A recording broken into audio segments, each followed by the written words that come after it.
Hello and welcome to the AoC podcast mini-series. My name is Tom Moule, I'm a Senior AI Specialist at Jisc, and I'm joined by Debra Gray MBE, Principal and CEO at Hull College, and Michael Webb, who is Director of AI at Jisc. So we're talking today about the topic of AI and CPD. So I wanted to kick off with a question that will help us get our bearings a little bit. So when we're talking about AI and CPD, on the one hand, we're talking about the change in context that AI has created and the skills that staff need to be able to thrive in an AI world, but we're also talking about AI as a set of skills that can be used to support continuous professional development. So, first of all, I'd like to get a sense of how you define these ideas of digital skills, AI literacy, and second, give a bit about the context of AI, of CPD, the challenges we're facing and where AI can be supported with that. So Michael, could you tell us a little bit about these terms, digital skills, AI literacy, and other terms that are in that area? Yeah, I think I'll focus on the AI literacy side if I can, because we've done quite a lot of work to unpick what we actually mean by that. And I think broadly that there are two sets of things. One is the mechanics of the tools and how to use them. But the next is how to think critically about the tools, what they can do for you, that kind of thing. So yeah, two broad areas there. Fantastic, thank you. And what do those terms mean in your context? Well, I run a very large and successful college in the Humber, and for us, our region is a hub for digital skills. It's a focus of industrial decarbonisation. And all of the changes to the emergent industries in the area mean that our curriculum and our teaching has to evolve to meet those needs. And by definition, that means we have to invest quite heavily in continuing professional development for teachers and support staff and students as well. So for me, a CPD programme that effectively picks up on digital skills isn't actually separate from any other CPD programme. It's completely interwoven. It's not even a golden thread anymore. Digital CPD is CPD. In fact, arguably more so now in a digital world than ever before. And I do think sometimes we miss the idea of students being part of this as well. So although students can often use smartphones very well, it doesn't mean they understand how to use productivity tools, how to use AI to best effect, how to prompt engineer. And so we have a responsibility to teach our staff and our students and our leaders and our local industries how to best use AI-based CPD or CPD on AI tools to enable productivity, to enable prosperity, and to enable a ready for inward investment workforce that companies coming into the Humber region can draw upon to thrive. Excellent. And what are some examples of the ways that you are using AI to support, to develop that CPD offering, and also to make sure that there are those digital skills that are interwoven with the CPD offerings that you have at the college? I think one good example of what we do is an AI Academy. So we have an AI Academy for our staff. So once every 2 weeks, staff can attend. We'll showcase new AI tools, anything we've seen that we've played with and enjoyed. So UDO for making music, or another generative AI model, or something we've seen. So we'll showcase it, or staff will showcase to us, and then we can see how we deploy it. But we've also got an AI Academy for local small to medium businesses in our region. Often, 96% of all the businesses we deal with in Hull are SMEs. They're small and medium-sized business, many micro businesses. And the people who run those businesses often don't have the time or the knowledge to get ahead of what AI can do for their business. So we invite them in. Our Director of Digital Transformation runs sessions for them so they can understand how to use AI for their business, because if they can have a better, more successful business, my students have got a better pipeline into work. Oh, excellent. And Michael, can you give some examples of the ways that you're seeing AI being used to support CPD, or how some of the existing tools and practices you're seeing could be deployed in that way?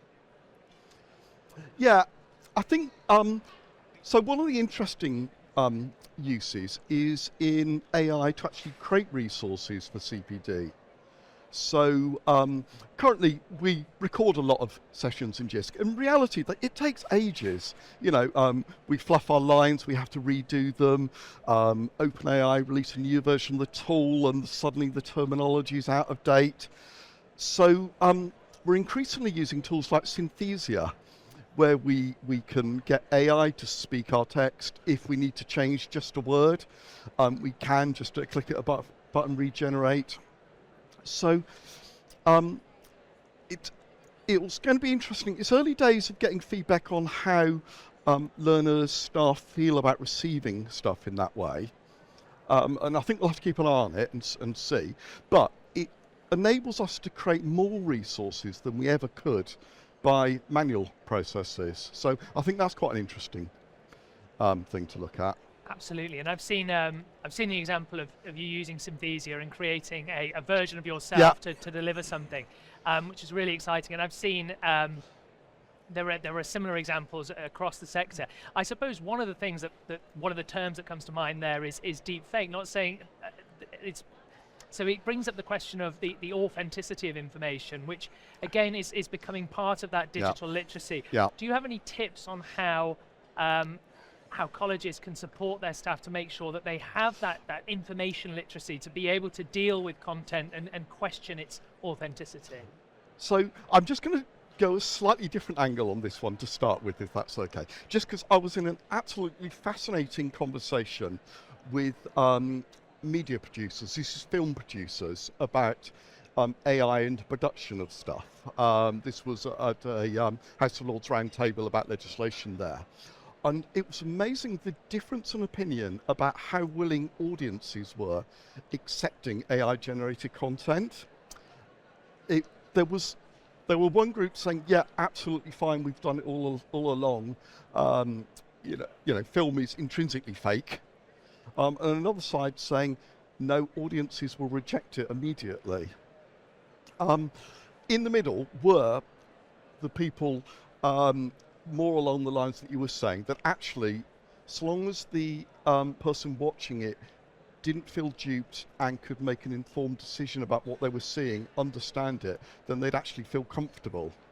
So I think it's partly about transparency. I think putting all onto the viewer to spot whether something is AI generated or not is not acceptable. But being transparent and saying, hey, this is AI generated, we've done it because we can get more research to you, you can enjoy it in different ways. We're now providing it as video and a podcast and things like that. People will like to come along.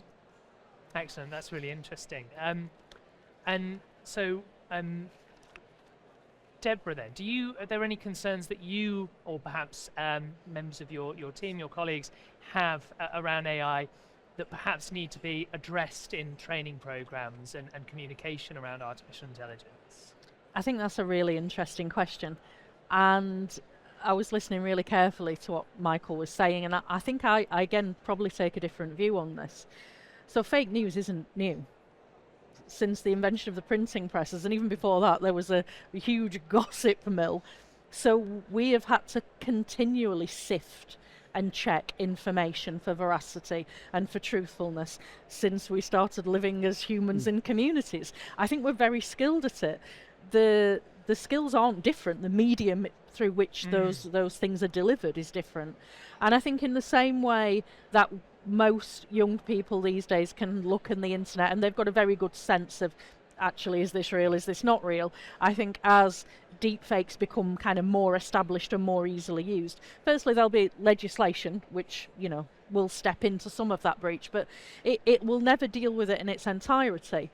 But I think there are markers that point out deepfakes, that help you identify them. But I think as well, we're just going to have to accept this is the way the world is going. And so how do we roll with it, not roll against it? How do we use these things for best effect? How do we use them to our benefit, not to our detriment? And I think sometimes people can be very nervous of the new. And I think that's, again, part of human nature. I embrace the new. I think there are things we might want to put in place in terms of training. But if you have a look at robustness of assessment, you can train assessors to look at the robustness of assessment. Is this piece of work AI generated? But actually all you end up getting is more false positives. There are always unintended consequences. I think it's too new to know. My view is our job is to educate in the round. So educate staff, educate students, educate businesses on all of the potential of AI and some of the drawbacks. And then people are enabled to make their own choices. Excellent. And do you have any thoughts on how we can overcome that level of concern that might be a blocker to AI adoption? Well, I just want to pick up on the false positives bit, actually, because I think we're starting to see a similar thing in broader media. So people are looking out for deepfake and misidentifying reality as AI generated. I don't have a solution for it, but I think we need to be super careful, because it's not healthy when we're starting to actually question something, the reality of something that perhaps we wouldn't before. So we need to take quite a balanced approach on this one, so otherwise we're all going to be paranoid. A participant in a pilot sent me an interesting, like a little tester he was doing the other day, which was about spotting which are real, which are fake, and there were three. One was AI generated. The two were real. And yeah, if you're going around looking for the hallmarks, you're seeing them in all three of them. Yeah. You know, it is very difficult. That kind of your sort of spidey senses are tingling for everything, and you start to confuse it, which it comes back to your point, Deborah, about the fact that we have to go back to the skills that we've already got about understanding the veracity, trying to corroborate sources. So yeah, I think that's a really important message. But I think there is a difference. It can be done at a scale we've never been used to before. So I get that we can adapt, but the quantity and speed that fake things can be generated is a new challenge. I think that's fair. What I would say is, as a species, we've dealt with these challenges before. Absolutely. So Absolutely. The first printing presses, the first newspapers, the first moving pictures, the internet. We have encountered these challenges. I think they're getting exponentially quicker, and I do think they're becoming to happen at larger scale. But I think we're up to the challenge. I believe in us. Excellent. So one thing that always comes up when talking about AI in education is workload, and this real promise that AI will be there to reduce workload. But I suppose that now, because there are so many more tools, there are so many more things to upskill things in, there is a worry, or at least a question that we have to think about of will it address workloads, lighten the load, or could actually it just complicate and actually add time to people's diaries? How do you see those challenges, and perhaps how are you addressing those at Hull? Well, we've introduced AI broadly for teachers. We use Teachermatic for our teaching staff, so they can use Teachermatic to take away some of the administration burden of preparation. So they can generate courses, they can generate resources, generate reading lists. None of that takes away from the expertise of the teacher, who has to check all of those things and use their expertise to finesse those things.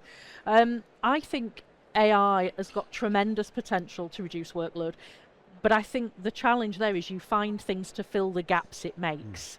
So what it does essentially is makes you more productive in the same time, and I don't know if that's the same thing as workload reduction. Yeah, I agree. I think there's some interesting bits here. So it feels to me perhaps that so some of the feedback we got around Teachermatic was it's given me my Sunday back.